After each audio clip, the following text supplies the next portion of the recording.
नमस्कार, कैसे हैं? मेरे ख्याल से अच्छे होंगे और अपनी पढ़ाई लिखाई खूब अच्छे से कर रहे होंगे।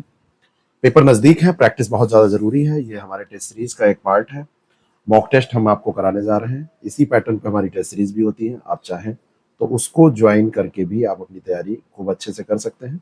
चलिए, इस मॉक टेस्ट के अंतर्गत हम 75 क्वेश्चन आपके सामने रखने जा रहे हैं। पहला मॉक टेस्ट हम कर चुके हैं। आप उस मॉक टेस्ट को जरूर देख लीजिएगा और स्कोर अपना जरूर शेयर कीजिएगा। इसमें अगर 50 से ऊपर आपका स्कोर आता है तो आपकी तैयारी अच्छी है। इसमें करंट अफेयर के भी सवाल हैं। चलिए शुरू करते हैं और लेते हैं पहला प्रश्न। भू प्रॉपर्टी का निर्माण हुआ है। भू प्रॉपर्टी का निर्माण हुआ है, बस इतना आपसे सवाल पूछा जा रहा है। तो किस चीज से भू प्रॉपर्टी का निर्माण हुआ है?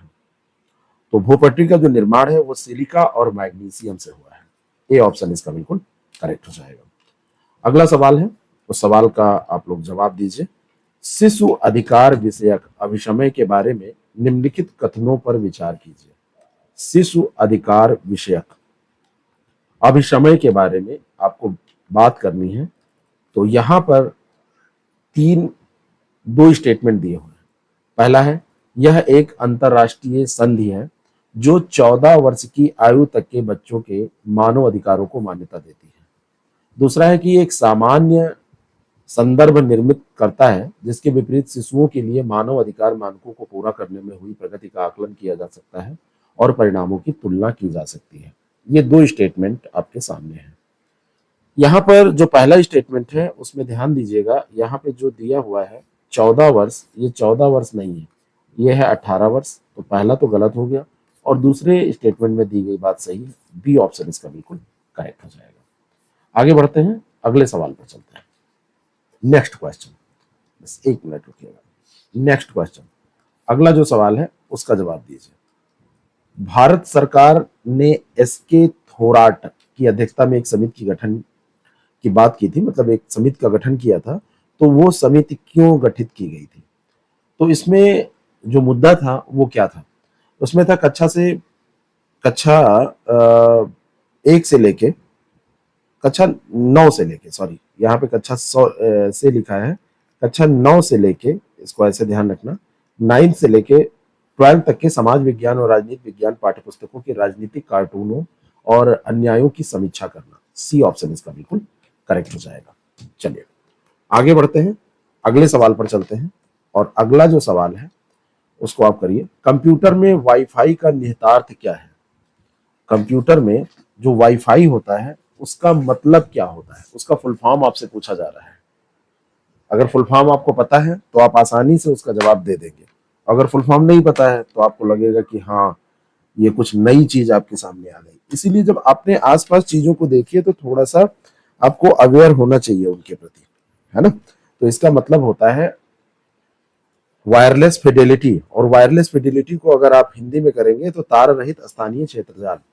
ठीक है, तार रहित स्थानीय क्षेत्र जाल इसका मतलब हो जाएगा। आगे बढ़ते हैं, अगले सवाल पर चलते हैं। नेक्स्ट क्वेश्चन, अगला जो सवाल है उसका जवाब दीजिए। अगला सवाल इको मार्ग के संबंध में यह सवाल है।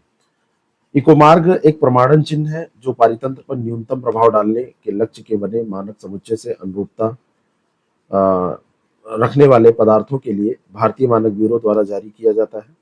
और इस चिन्ह का प्रयोजन उपभोक्ताओं में पर्यावरणीय प्रभावों को कम करने की दिशा में जागरूकता बढ़ाना है। ये दो स्टेटमेंट आपके सामने हैं और इन दोनों के दोनों स्टेटमेंट को आप देखेंगे तो यहाँ पर ये दोनों स्टेटमेंट सही है। सी ऑप्शन इसका बिल्कुल करेक्ट हो जाएगा। दोनों के दोनों ऑप्शन सही है। ठीक है, आगे बढ़ते हैं, अगले सवाल पर चलते हैं। नेक्स्ट, दिल्ली के सुल्तानों के शासनकाल में बंदगान ए खास किसे निर्दिष्ट करता है? यानी कि इसमें जो बंदगान ए खास की बात होती है तो बंदगान ए खास क्या था? तो बंदगान ए खास का मतलब है यहाँ पर शाही गुलाम। बंदगान ए खास यानी कि बंदी तो है वो, लेकिन है क्या? वो शाही गुलाम है। बी ऑप्शन इसका बिल्कुल करेक्ट हो जाएगा। परिणामित्र का उपयोग होता है, किस लिए परिणामित्र का उपयोग होता है? ट्रांसफार्मर का उपयोग क्यों किया जाता है?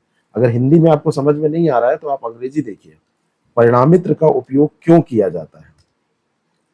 तो ये आप ट्रांसफार्मर तो जानते ही हैं, निम्न एसी वोल्टता को उच्च वोल्टा में परिवर्तित करने के लिए, उच्च एसी वोल्टता को निम्न वोल्टता में परिवर्तित करने के लिए, दिष्ट धारा को प्रत्यावर्ती धारा में बदलने के लिए, वोल्टता के उतार चढ़ाव को नियंत्रित करने के लिए। तो ये होता है बेसिकली निम्न जो एसी वोल्टता है उसको उच्च एसी वोल्टा में ये परिवर्तित कर देता है। पहला ये सही है इसके बारे में। दूसरा है उच्च एसी वोल्टता को निम्न में परिवर्तित कर देता है। डीसी करंट से इसका कोई मतलब नहीं है, उतार चढ़ाव को नियंत्रित करने के लिए भी इसका कोई मतलब नहीं है। तो पहला और दूसरा सही हो जाएगा, सी ऑप्शन इसका बिल्कुल करेक्ट हो जाएगा। बात समझ में आई? सी ऑप्शन इसका करेक्ट हो जाएगा। अकबर का इबादत खाना वह स्थान था जहां सैन्य रणनीति निश्चित की जाती थी, विभिन्न धर्मों के मध्य वाद विवाद की चर्चाएं होती थी, अकबर सुलहकुल के सिद्धांतों का प्रवचन देता था, ललित कलाओं का अभ्यास किया जाता था। तो इसका सही आंसर हो जाएगा विभिन्न धर्मों के बीच में वाद विवाद पर चर्चाएं की जाती थी, बी ऑप्शन। अगला जो प्रश्न है इसका आंसर दीजिएगा। भारत में मुगल की स्थापना ने क्या किया? नगरीकरण को मजबूत किया, पहला। तटवर्ती उत्तर भारत में अंतर नगरीय संपर्क को मजबूत किया, भारत के समुद्री व्यापार को बढ़ाया, लंबी दूरी के व्यापार के जोखिम को कम किया। अब इस प्रश्न को थोड़ा सा सोच के आपको बताना पड़ेगा। नगरीकरण को तो मजबूत किया, नगरों में ये लोग बसे थे। तटवर्ती उत्तर भारत में अंतर नगरीय संपर्क को मजबूत किया, समुद्री व्यापार को बढ़ाया, लेकिन लंबी दूरी के व्यापार के जोखिम को कम किया। ये समझ में नहीं आ रहा है, ये नहीं होगा। तो 1, 2, 3 हो जाएगा, ए ऑप्शन इसका बिल्कुल करेक्ट हो जाएगा। निम्नलिखित में से कौन सा एक विषुवतीय प्रदेश का व्यवसाय है? इनमें से कौन सा? तो ये उष्णकटिबंधीय फसलों को उगाना विषुवतीय प्रदेश का व्यवसाय है। निजीकरण में क्या समाहित होता है? निजीकरण क्या होता है? तो निजीकरण में जो सार्वजनिक उद्यम है वो निजी क्षेत्र को बेच दिए जाते हैं। सार्वजनिक उद्यम इक्विटी का विनिवेश कर दिया जाता है। सार्वजनिक क्षेत्र के उद्योगों में प्रबंधन में निजी क्षेत्रों की सहभागिता दी जाती है। सभी सही है, डी ऑप्शन इसका बिल्कुल करेक्ट हो जाएगा। भारत में थोक कीमत सूचकांक में निम्नलिखित मदों में से किसका अधिकतम भार है? बहुत ही बढ़िया सवाल है। तो इसमें अधिकतम भार है विनिर्मित उत्पादों का, सी ऑप्शन इसका बिल्कुल करेक्ट हो जाएगा। चिपको आंदोलन वृक्षों की कटाई रोकने हेतु एक पर्यावरणीय आंदोलन था। इसने पारिस्थितिक और आर्थिक शोषण का प्रश्न उठाया। अपनी विस्तृत कार्य सूची के रूप में मद्य व्यसनता के विरुद्ध आंदोलन किया, जो मद्य व्यसन है। इसने यह मांग रखी कि स्थानीय समुदायों को उनके प्राकृतिक संसाधनों पर नियंत्रण मिलना चाहिए। तो इसमें सही क्या है? तो ये चिपको आंदोलन के सारे के सारे उद्देश्य थे, डी ऑप्शन इसका बिल्कुल करेक्ट हो जाएगा। निम्नलिखित में से कौन सा युग्म सही सुमेलित नहीं है? पहला है सैक्रिन कार्बोहाइड्रेट, दूसरा है एड्रेनलिन हार्मोन, तीसरा है थाइमिन विटामिन और चौथा है केराटिन प्रोटीन। तो यहाँ पर कौन सा युग्म सही सुमेलित नहीं है? तो इसमें जो सैक्रिन दिया हुआ है ये एक कार्बनिक यौगिक है, कृत्रिम मिठास के लिए इसका उपयोग किया जाता है। तो ये कार्बोहाइड्रेट इसमें नहीं होता है, तो पहला सही हो जाएगा। बाकी सब सही है, ये गलत है, तो ए ऑप्शन इसका करेक्ट हो जाएगा। भारतीय कृषि अनुसंधान संस्थान का बकरियों पर शोध का केंद्रीय संस्थान कहाँ पर स्थित है? कुछ क्वेश्चन आप लोगों को 10,000 सीरीज से यहाँ पर मिलेंगे, तो जिन लोगों ने वो सीरीज देखी है तो उनको कुछ क्वेश्चन मिलेंगे, उनको अच्छा लगेगा कि हाँ देखो। तो मखदूम मथुरा में है। निम्नलिखित में से कौन उद्दीपक फसल है? ये सब सवाल हमने कराए हैं, है ना। कौन सा उद्दीपक फसल है? तो उद्दीपक फसल यहाँ पर आप देखेंगे तो चाय जो है उद्दीपक फसल में आती है, जो स्टिमुलेट करते हैं, स्टिमुलेटिंग क्रॉप की बात हो रही है। तो डी ऑप्शन इसका बिल्कुल करेक्ट हो जाएगा। निम्नलिखित में से कौन सा अनुच्छेद राज्य सरकार को ग्राम पंचायतों का गठन करने के लिए निर्देशित करता है? कौन सा ऐसा अनुच्छेद है? तो ये अनुच्छेद है 40, डीपीएसपी का पार्ट है। डीपीएसपी में आर्टिकल जो 40 है, राज्य ग्राम पंचायतों के गठन का प्रयास करेगा, ऐसा उसमें लिखा गया है। स्वतंत्रता के पूर्व के दिनों में प्रारंभ में किसने संविधान निर्मात्री सभा का विचार प्रस्तुत किया था? ये विचार किसने प्रस्तुत किया था? तो ये विचार प्रस्तुत किया था एम.एन. रॉय ने। किसने? एम.एन. रॉय ने। और ये 1924 की बात है, जब मोतीलाल नेहरू ने संविधान सभा के निर्माण की बात कही थी। और एम.एन. रॉय ने भी स्पष्ट रूप से संविधान सभा का विचार प्रस्तुत किया था। महात्मा गांधी ने भी किया था। तो इन सबका नाम आप याद रखेंगे।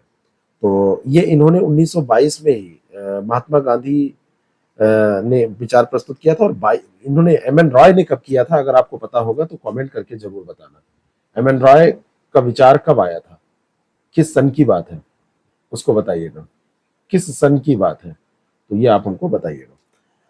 यूरोप में 4 राजधानियों से होकर प्रवाहित होने वाली नदी कौन सी है? ये सवाल भी हमने कराया है, तो जिन लोगों ने वहां देखा होगा उनके लिए रिवीजन ये होगा। तो ये डैन्यूब है। निम्नलिखित में से कौन गदर दल से संबंधित नहीं था? नए सवाल पुराने सवाल सब मिक्स है यहाँ पर। गदर दल से संबंधित नहीं था, तो जिन्होंने 10,000 की सीरीज देखी है, अब उसमें उनको अगर यहाँ पर वो देख रहे हैं तो देखिए कितना याद रह रहा है आपको, है ना। तो गदर दल में कौन संबंधित नहीं था गदर दल से? तो लाला हरदयाल, रामचंद्र, बरकतुल्ला, ये सब संबंधित थे। खुदीराम बोस इससे संबंधित नहीं थे। राजतरंगिणी की रचना कब हुई थी? बढ़िया सवाल है। राजतरंगिणी की रचना कब हुई थी? राजतरंगिणी के लेखक जो है उनका नाम है कल्हड़। के लेखक का नाम है कल्हड़। कल्हड़ के समय कश्मीर का शासक था जय सिंह। तो 12वीं शताब्दी की यह बात है जब कल्हड़ ने इसकी रचना की थी। अगला जो सवाल है, कपड़ों को नील लगाया जाता है, तो कपड़ों को जो नील लगाया जाता है वो क्यों लगाया जाता है? वो इसलिए लगाया जाता है कि इसका रंग पीले का पूरक है, इसलिए ये सफेदी उत्पन्न करता है। ठीक है, डी ऑप्शन इसका बिल्कुल करेक्ट हो जाएगा। अगला सवाल है, फ्लिंट कांच की एक छड़ जब कार्बन डाई सल्फाइड में डुबोई जाती है तो यह अदृश्य हो जाती है। तो ये अदृश्य क्यों हो जाती है? तो इसलिए हो जाती है क्योंकि फ्लिंट कांच का अपर्तनांक वही है जो कार्बन डाइसल्फाइड का है, इसी कारण से ये उसमें घुल मिल जाती है, अदृश्य आपको प्रतीत होती है। अगला सवाल है, जैन धर्म के 23वें एवं प्रथम ऐतिहासिक तीर्थंकर पार्श्वनाथ थे। पार्श्वनाथ की प्रथम अनुयायी उनकी माता बामा और पत्नी प्रभावती थी। तो 23वें तीर्थंकर और प्रथम ऐतिहासिक तीर्थंकर, दोनों बातें सही हैं। पार्श्वनाथ थे और दूसरा स्टेटमेंट भी सही है, पत्नी और उनकी माता इनकी प्रथम तीर्थंकर अनुयायी थी। अक्षय वृक्ष उत्तर प्रदेश के किस जनपद में अवस्थित है? अक्षय वृक्ष, तो अक्षय वृक्ष की बात किया जाए तो पातालपुरी जो मंदिर है प्रयागराज के किले में, उसी के सामने आप देखेंगे ना अक्षय वृक्ष, मतलब सामने क्या, उसी में है ना, उसी के पास में ये स्थित है अक्षय वृक्ष। तो ये कहां पर स्थित है? प्रयागराज में। अगला जो सवाल है उसका जवाब आप लोग दीजिए। निम्नलिखित कथनों पर विचार कीजिए। भीतरगांव मध्य प्रदेश के रायसेन जिले में स्थित है और यह मौर्ययुगीन वास्तुकला का सुंदर उदाहरण है। तो भीतरगांव कानपुर में स्थित है, सबसे पहले तो आप ये जान लीजिए। और ये मौर्यकालीन वास्तुकला का सुंदर उदाहरण यहाँ पे लिखा है, ये गुप्त काल का है। तो दूसरा भी गलत है, पहला भी गलत है, डी ऑप्शन इसका बिल्कुल करेक्ट हो जाएगा। अगला जो सवाल है उसका आंसर कीजिए। प्राचीन कालीन अहिछन्य वर्तमान में उत्तर प्रदेश के किस जनपद में स्थित है? तो अहिछन्य की बात करें तो अहिछन्य वो क्षेत्र है जिसको आप बरेली कहते हैं, है ना, बरेली कहते हैं। अभी भी आंवला बरेली में पड़ता है, उससे पास में आप जाएंगे तो वहां पर इसके अवशेष मिल जाएंगे। उत्तर प्रदेश में सबसे कम अनुसूचित जनजाति वाला जिला कौन सा है? जहां पे सबसे कम अनुसूचित जनजाति, शेड्यूल ट्राइब पाई जाती है, तो वो जिला कौन सा है? तो वो जिला है बागपत। 0.6%, है ना। उत्तर प्रदेश की जनसंख्या में अनुसूचित जनजातियों का प्रतिशत 0.6% है। ठीक है, और पूरे देश की जनसंख्या में देखा जाए तो 1.09% ये कंट्री के पॉपुलेशन का, और यूपी के पॉपुलेशन में केवल परसेंट इतना है अगर यूपी में देखा जाए, और ये कंट्री के पॉपुलेशन में आप देख रहे हैं। लेकिन बागपत जो है वो वहां पर सबसे कम अनुसूचित जनजाति पाई जाती है। थारू उत्तर प्रदेश की सर्वाधिक जनसंख्या वाली जनजाति है और थारू मुस्लिम धर्म को मानते हैं। ये दो स्टेटमेंट। तो थारू उत्तर प्रदेश की सर्वाधिक जनसंख्या वाली जनजाति है, ये तो सही है, लेकिन ये हिंदू धर्म को मानते हैं और दिवाली को शोक का त्योहार मनाते हैं। ए ऑप्शन इसका बिल्कुल करेक्ट हो जाएगा।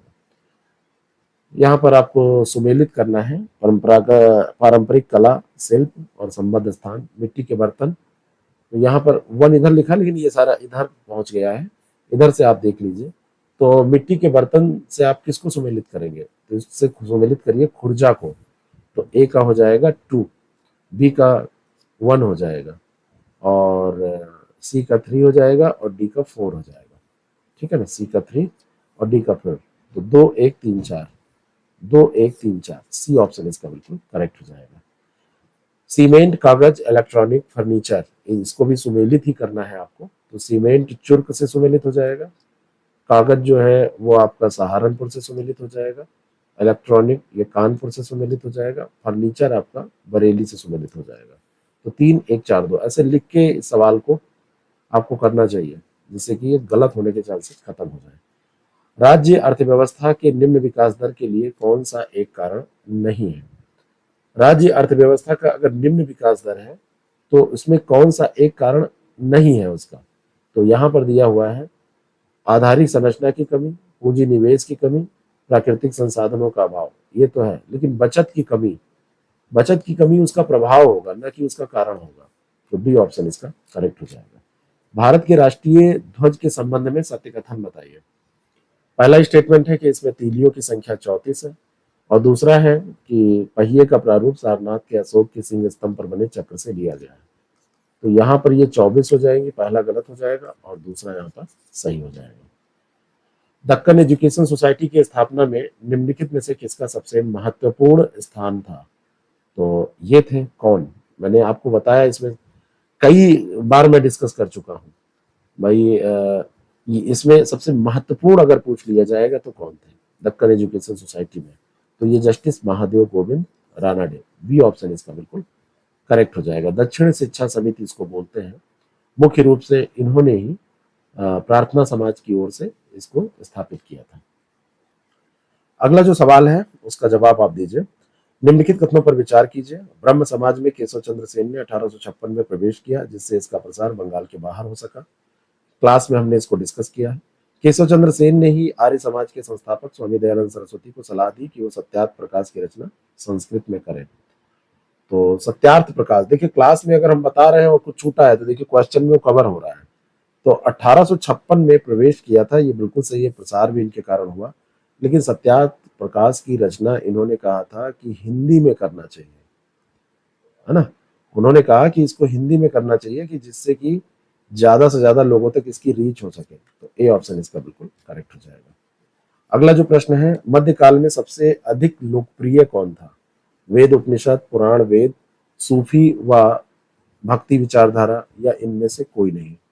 तो अगर मध्यकाल की बात की जाए तो सूफी और भक्ति विचारधारा ये बहुत ज्यादा लोकप्रिय हुई थी। रत्नी शब्द प्रयोग किया जाता है, किसके लिए प्रयुक्त किया जाता है? तो रत्नी शब्द का जो मतलब है वो उच्च पदाधिकारियों के लिए, हाई ऑफिसर्स के लिए इसका प्रयोग किया जाता है। ए ऑप्शन इसका बिल्कुल करेक्ट हो जाएगा। ठीक है, तो इसमें बहुत सारे रत्नी थे, 12 प्रकार के रत्नी थे। इन 12 प्रकार के रत्नी को आप सर्च करके पढ़ लीजिएगा। उत्तर वैदिक काल के बारे में निम्नलिखित कथनों पर विचार कीजिए। स्त्रियों का पैतृक संपत्ति से अधिकार छिन गया, स्त्रियों का सभा में प्रवेश वर्जित हो गया, समाज मात्र सत्तात्मक था। उत्तर वैदिक काल, उत्तर वैदिक काल के बारे में पैतृक अधिकार तो छिन गया था, सभा में प्रवेश वर्जित हो गया था। लेकिन अगर ऐसा हुआ था तो उसका कारण था कि समाज पितृसत्तात्मक था। तो पहला दूसरा सही हो गया। ऋग वैदिक काल में निम्नलिखित पदों को शीर्ष से नीचे की ओर आपको क्रम से सजाना है। तो सबसे बड़ा इसमें होगा राजा, राजा के बाद पुरोहित। देखिए 3 में ऐसा दिया है। पुरोहित के बाद में आपका विस्पति होगा, फिर ग्रामणी और फिर कुलप। कुलप सबसे छोटा होगा। की स्टोन प्रजाति के संदर्भ में आपको बताना है कि कौन सा सही है। ये जातियां किसी समुदाय में प्रचुरता तथा व्यवहार की अल्पता के बावजूद सामुदायिक अपलक्षणों पर अपना प्रभाव दर्शाती हैं। कीस्टोन प्रजाति की अवधारणा 1669 में जीव विज्ञानी रॉबर्ट टिपेन के द्वारा पेश की गई थी। तो पहला स्टेटमेंट तो बिल्कुल सही है, 69 में की गई थी और रॉबर्ट टिपेन के द्वारा की गई थी, ये भी सही है। सी ऑप्शन इसका करेक्ट हो जाएगा। सवाना वनस्पति कहाँ पर नहीं पाई जाती है? सवाना वनस्पति कहाँ पर नहीं पाई जाती है? तो सवाना बायोम के बारे में बात करें तो अफ्रीका में मिलेगा, भारत में मिलेगा, ब्राजील में मिल जाएगा, फ्रांस में आपको ये नहीं मिलेगा। डी ऑप्शन इसका बिल्कुल करेक्ट हो जाएगा। अगला जो प्रश्न है, देवदार और पाइन किस प्रकार के वनों के वृक्ष हैं? देवदार और पाइन किस प्रकार के वनों के वृक्ष हैं? भूमध्य सागरीय, उष्णकटिबंधीय, शंकुधारी, सवाना। तो जो देवदार और पाइन है ये शंकुधारी वन है। कैसे है? शंकुधारी वन है। ठीक है, ध्यान रखना है, ये कैसे वन है? शंकुधारी वन है। अगला जो सवाल है, सामान्यतः अत्यधिक गर्म दिन, ठंडी रातें, एक वर्ष में 10 इंच से कम वर्षा, और पादप विहीन से लेकर कैंकटाई, गुच्छेदार घास झाड़ियां, ये सब पेड़ पौधे पाए जाते हैं। ये कौन सा वायु आपसे पूछा जा रहा है, इस वायुओं के बारे में आप बताइए। तो ये मरुस्थलीय वायु है, टेम्परेचर भी यहाँ पर ज्यादा है, वर्षा भी नहीं हो रही है और झाड़ियां भी पाई जा रही है, इसी से आपको पता चल जाएगा। जैवमंडल के अंतर्गत शामिल किया जाता है जैविक संगठक को, अजैविक संगठक को, या दोनों को, किसको किया जाता है। तो जैवमंडल की परिभाषा यही होती है कि जैवमंडल में जैविक और अजैविक दोनों संगठक होते हैं। तो सी वाला ऑप्शन इसका बिल्कुल करेक्ट हो जाएगा। विश्व के कुल भूमि के लगभग 1/4 भाग पर घास भूमियों का विस्तार है। घास भूमि का विस्तार 0 से 23.5 डिग्री अक्षांशों के मध्य पाया जाता है। आंसर कीजिए। पहला तो इसमें सही है, 1/4 पे, 1/4 पूरे क्षेत्रफल में 25%। लेकिन इसका जो विस्तार है वो यहाँ पर उष्णकटिबंधीय घास का विस्तार केवल लिखा हुआ है, एक शब्द पढ़िएगा, तो केवल ऐसा नहीं है ना, केवल गलत हो जाएगा, है ना। तो ये बहुत ही इंपॉर्टेंट है कि क्वेश्चन आप सही से पढ़े। केवल अगर यहाँ पर लिखा है तो केवल ध्यान से अगर आप देखेंगे तो केवल ऐसा नहीं होगा, केवल नहीं पाया जाता है, ठीक है। तो दूसरा गलत हो जाएगा, पहला सही हो जाएगा। ए ऑप्शन इसका बिल्कुल करेक्ट हो जाएगा। स्टेपी के संबंध में सत्य कथन की पहचान करें। इसका विस्तार केवल एशिया में पाया जाता है। देखिए फिर यहाँ पर वैसे ही आ रहा है। और दूसरा है कि इसे विश्व की रोटी की टोकरी की संज्ञा दी जाती है। इसे क्या कहा जाता है, विश्व की रोटी की टोकरी। ये दो स्टेटमेंट आपके सामने। अब इसका विस्तार केवल एशिया में पाया जाता है, ये गलत है, क्योंकि स्टेपी का विस्तार यूरेशिया में पाया जाता है, यूरोप में भी पाया जाता है और एशिया में। और इसको विश्व की रोटी की टोकरी, ब्रेड बास्केट कहा जाता है। दूसरा तो यहाँ पर सही है, तो बी ऑप्शन इसका बिल्कुल करेक्ट हो जाएगा। पंपास घास के मैदान का विस्तार निम्नलिखित में से किन देशों में पाया जाता है। तो पंपास जो पाया जाता है वो आपका अर्जेंटीना, ब्राजील और उरुग्वे, हर जगह मिलेगा। डी ऑप्शन इसका बिल्कुल करेक्ट हो जाएगा। पित्ताशय पाया जाता है अधिकतर रीढ़ वाले जंतुओं में, अधिकतर बिना रीढ़ वाले जंतुओं में, या दोनों में। तो पित्ताशय अधिकतर रीढ़ की हड्डी वाले जंतुओं में, जिसमें रीढ़ की हड्डी मिलती है, उन्हीं में पाया जाता है, बिना रीढ़ वाले में नहीं पाया जाता है। शरीर के अंदर रक्त को जमने से रोकने वाली प्रोटीन हेपेरिन का उत्पादन यकृत के द्वारा होता है। जहर खाए व्यक्ति की मृत्यु की जांच यकृत के द्वारा की जाती है। ये दो स्टेटमेंट, तो दोनों बातें यहाँ पर सही है। जमने से रोकने वाला जो हेपेरिन है वो यकृत में, और यकृत की जांच भी की जाती है। यकृत की जांच की जाती है। यकृत का मतलब आप समझ रहे हैं, लीवर को कहा जा रहा है। इधर देखिए, लीवर पढ़ लीजिए अगर यकृत समझ में ना आ रहा। निम्नलिखित कथनों पर विचार कीजिए। उत्तर प्रदेश का एकमात्र शास्त्रीय नृत्य कथक है। इसका वर्णन महाभारत में है। वाजिद अली शाह के दरबार में इसका विकास हुआ। तो सभी सही है, सी ऑप्शन इसका बिल्कुल करेक्ट हो जाएगा। रबर उर्वरक कृषि यंत्र बनाने हेतु क्षेत्र मतलब कौन से स्थान, और एल्युमिनियम उत्पाद। तो एल्युमिनियम उत्पाद रेनकोट से तो रिलेटेड है। सही सुमेलित है कि नहीं सुमेलित है, रेनकोट से रिलेटेड है, सुमेलित है कि नहीं। तो एल्युमिनियम उत्पाद रेनकोट सही हो जाएगा। उर्वरक जो सोनभद्र दिया है ये गलत है। अगर यहीं पर आंवला दिया होता, आंवला, तो ये सही होता। तो यहाँ पर बी आंसर हो जाएगा। रबड़ मोदी नगर है। अलीगढ़, कानपुर, लखनऊ में कृषि संयंत्र, आगरा में, ये बनते ही हैं। अगला जो प्रश्न है, उत्तर प्रदेश में कोयला सोनभद्र के सिंगरौली क्षेत्र में पाया जाता है। सिंगरैनी अगर पूछा जाएगा तो सिंगरैनी तेलंगाना में पहुंच जाएगा और सिंगरौली यहाँ पर है। और यहाँ से प्राप्त कोयले का प्रयोग ओबरा ताप विद्युत गृह में किया जाता है। सी ऑप्शन इसका बिल्कुल करेक्ट हो जाएगा। अगला जो प्रश्न है, राकड़ मिट्टी या राकर मिट्टी लाल भूरे रंग की दानेदार मृदा है। तो पहला स्टेटमेंट तो बिल्कुल सही है। और ये मैदानी भागों में पाई जाती है, तो मैदानी भागों में नहीं पाई जाती है, ये पर्वतीय और पठारी क्षेत्रों में पाई जाती है। तो ए ऑप्शन इसका करेक्ट है। ये सवाल भी हमने कराया है। WWF कितने डब्ल्यू, दो ही डब्ल्यू है। तो WWF एक अंतर्राष्ट्रीय गैर सरकारी संगठन है और इसका लक्ष्य है हमारे पर्यावरण को नष्ट होने से रोकना या उसका प्रतिकार करना। तो ये दोनों बातें यहाँ पर सही है। सी ऑप्शन इसका बिल्कुल करेक्ट हो जाएगा। इसकी स्थापना कब हुई थी, पहले हमने बताया है। अब आप बताइए WWF की स्थापना कब हुई थी। संस्थान और स्थापना, भारतीय वन्यजीव ट्रस्ट नोएडा 1998 एनसीआर में, एनसीआर की बात हो रही है। और दूसरा है राष्ट्रीय वनीकरण पर्यावरणीय विकास बोर्ड, ये 1992, टेरी 1974। यहाँ पर सब सही है, डी ऑप्शन इसका बिल्कुल करेक्ट हो जाएगा। भारतीय वनस्पति सर्वेक्षण का मुख्यालय कहाँ पर स्थित है? तो भारतीय वनस्पति सर्वेक्षण का मुख्यालय है कोलकाता में। कल ही ये सवाल हमने बोटेनिकल सर्वे ऑफ इंडिया कराया था, है ना, तो इसको आप यहाँ पे भी पढ़ लीजिए। कन्वर्जेंस विथ औरंगजेब, ये पुस्तक किसके द्वारा लिखी गई है?